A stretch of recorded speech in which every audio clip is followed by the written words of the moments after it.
Баршаңызға сәлем. Бүгін осындай шашақты орамал жасауды үйренеміз. Бізге осындай шифон немесе креп мата, андай аппликация дайын, андай шашақтар, және де сәндеуге арналған гүлдер, және де горячий клей қажет.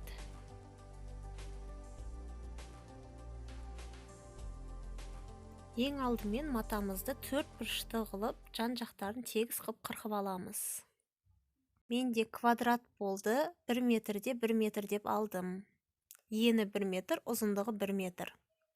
4 бұрышты болады. Сіздер 120 қылып алсаңыздар да болады. Менікі 1 метр сәл кішілеу болып алынды.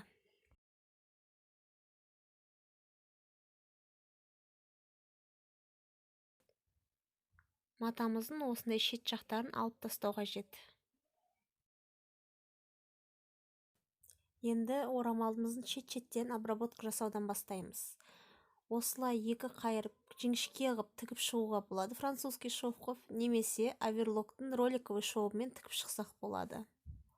4 жағында обработка жасап шығу керек біз. Мен өзім роликовый шов арқылы матаның шет-шеттерін обработка жасап шықтым. Міне ол мынандай болып шығады. Өте аккуратный болып шығады. Енді керек емес жіптерін қырқып алып тастаймыз.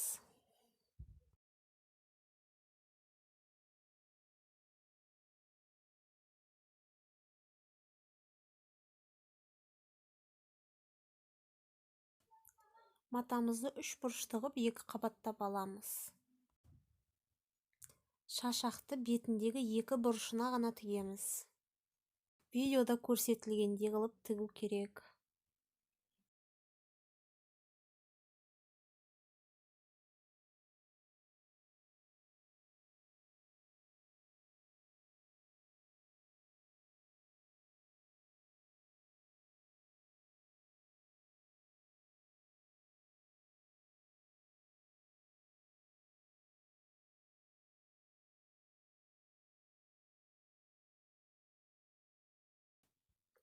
Міне осындай орамал болып шығады. Енді аппликациямызды әдемілеп орналастырып, өзімізге ұнайтын формаларды келістіріп, ыстық желім арқылы жабыстырып шығамыз. Жасалуы өте оңай, жасап көрсеңіздер болады. Осылай әртүрлі варианттарды көруге болады. Назарларыңызға рахмет. Сіздермен болған Маржан.